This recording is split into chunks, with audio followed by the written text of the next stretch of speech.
आज यहाँ पे आए हुए सभी भाइयों बहनों माताओं बुजुर्गों आप सब लोगों को मेरा नमस्कार, सबको मेरा प्रणाम।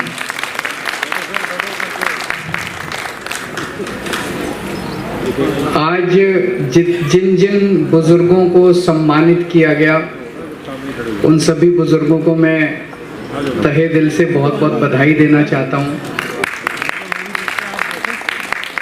इतनी उम्र में भी आप इतना अच्छा काम कर रहे हैं। कोई संगीत के क्षेत्र में कुछ कर रहा है, कोई जनता की सेवा कर रहा है। एक बुजुर्ग आए जो कि अभी भी ट्रेनिंग करा रहे हैं फ्री में। अलग अलग क्षेत्रों के अंदर इतनी उम्र हो जाने के बावजूद भी सब लोग लगे हुए हैं। ये पहला वरिष्ठ सम्मान समारोह हम लोगों ने आयोजित किया है दिल्ली सरकार की ओर से। मैं समझता हूं कि हमारा ये समारोह आयोजित करना सफल हो गया।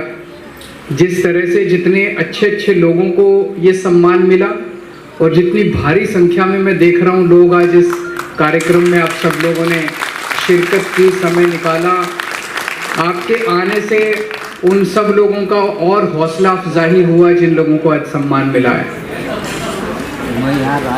इसके लिए एप्लीकेशंस इनवाइट की गई थी, लगभग 133 एप्लीकेशन आई थी। और मैं समझता हूं कि इस बार प्रचार ज़्यादा नहीं हो पाया, इसलिए बहुत सारे लोगों को पता भी नहीं चला। अगले साल इसका और जम के प्रचार करेंगे तो और बहुत सारी एप्लीकेशन आएंगी। मैं तो चाहता हूं कि दिल्ली का हर बुजुर्ग इसमें अप्लाई करे कि वो क्या क्या काम कर रहा है। और हर बुजुर्ग अपने अपने क्षेत्र में कुछ ना कुछ तो कर रहे हैं, तो हर बुजुर्ग अप्लाई करेंगे, इसका खूब प्रचार करेंगे। और अवार्ड जिनको मिला उनको भी बधाई, लेकिन जिनको नहीं मिला वो भी बहुत अच्छा काम कर रहे हैं। सब लोग अच्छा काम कर रहे हैं। आज सुबह कुछ अखबारों में ये छपा था कि आज वरिष्ठ सम्मान समारोह है, बुजुर्गों को सम्मानित किया जाएगा। तो मुझे व्हाट्सएप के ऊपर किसी ने मैसेज भेजा। सही कहते हैं कि age is just a number. Age is just a number. दादी प्रकाशी तोमर जी ने अब जब शूटिंग शुरू की तो उनकी उम्र 65 साल की थी।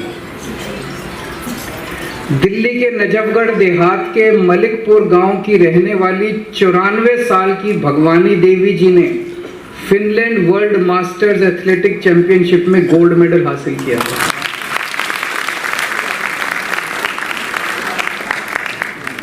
इसका मतलब उम्र से फर्क नहीं पड़ता। हरियाणा के चरखी दादरी की रहने वाली 105 वर्षीय दादी रामबाई ने 100 मीटर की फर्राटा रेस 45 सेकंड में पूरी करके नया रिकॉर्ड बनाया। क्या बात है।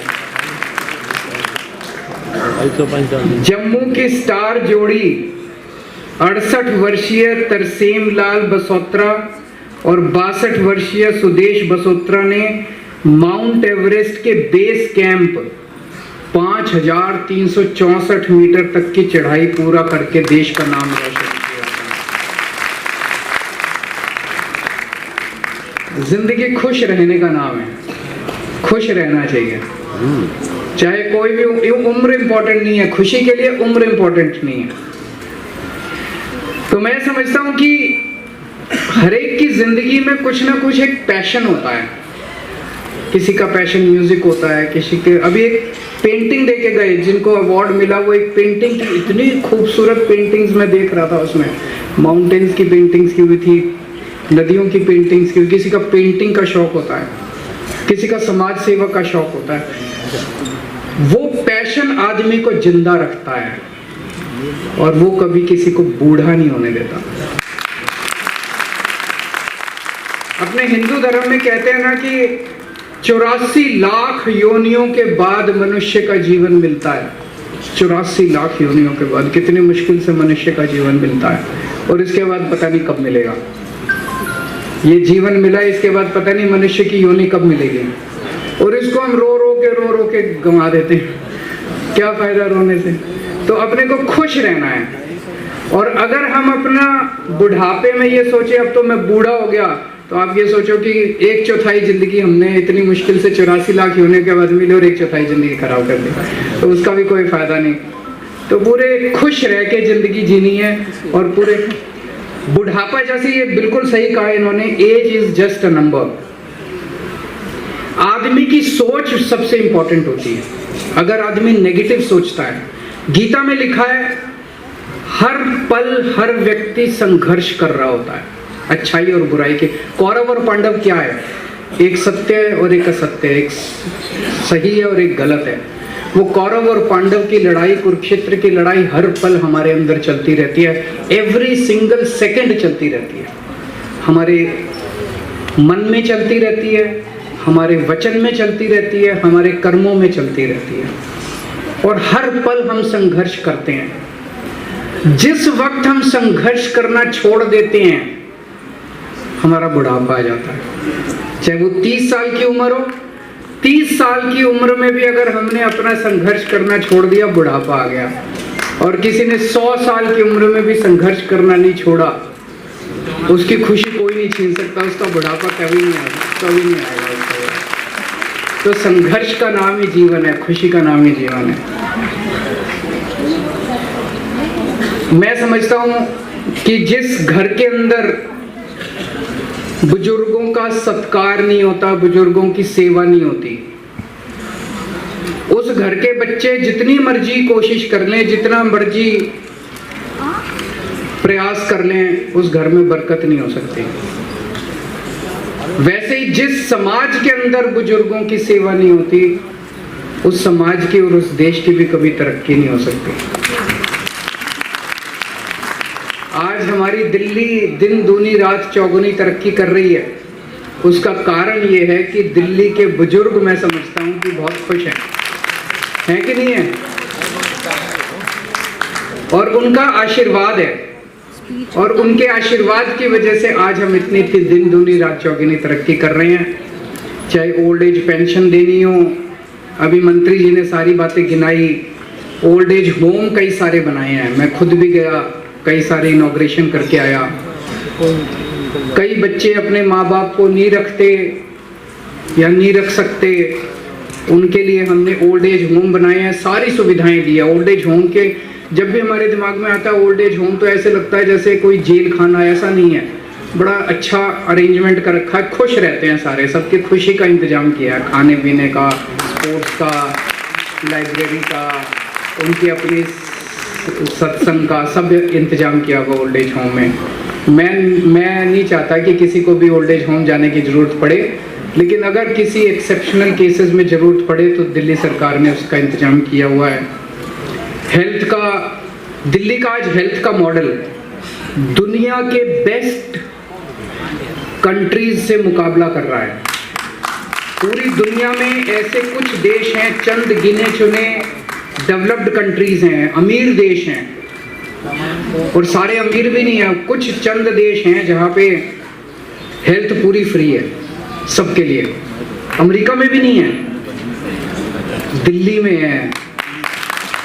जो काम अमेरिका नहीं कर पाया, दिल्ली ने करके दिखा दिया।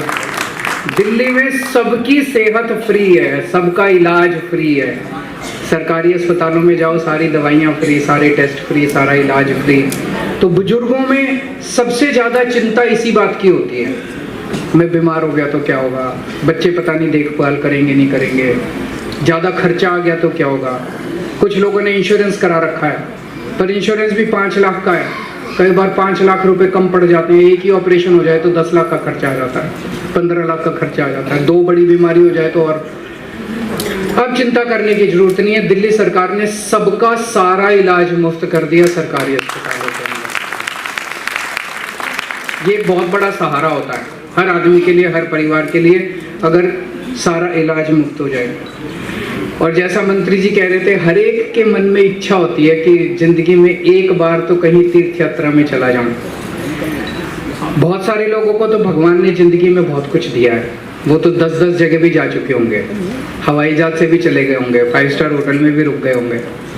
लेकिन इस देश की अधिकांश जनसंख्या ऐसी है जिनके नसीब में एक बार भी तीर्थ यात्रा नसीब नहीं होती, उनके लिए हम हैं, उनको हम यात्रा कराएंगे, उनको हम तीर्थ यात्रा कराएंगे।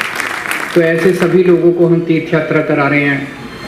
वो तीर्थ यात्रा पे जाते हैं, आशीर्वाद देते हैं, उन्हीं के आशीर्वाद से हम और काम और तरक्की करते हैं। योगा भी शुरू किया, योगा से काफ़ी लोगों को फ़ायदा और हुआ। मेरे को भी लोग बताते थे योगा से किसी कारणवश क्लासेस बंद हो गई हैं, उसको दोबारा हम शुरू करेंगे थोड़े दिन के बाद, लेकिन योगा से भी काफ़ी शुरू हुआ। और भी बहुत सारी योजनाएं कर रहे हैं, लेकिन मेरा आप सब लोगों से हाथ जोड़ के विनती है कि कभी भी अपने मन में बुढ़ापा मत आने देना, बस यही है। जिस दिन मन में बुढ़ापा आ गया उस दिन बुढ़ापा आ गया, जिस दिन मन में बुढ़ापा नहीं आया उस दिन तब तक आप जवान हो। तो आज जितने जवान लोगों को यहाँ पे अवार्ड मिला उन सब लोगों को मैं बहुत बहुत फिर से बधाई देता हूँ। आप सब लोग समय निकाल के आए, बहुत बहुत शुक्रिया, थैंक यू सो मच।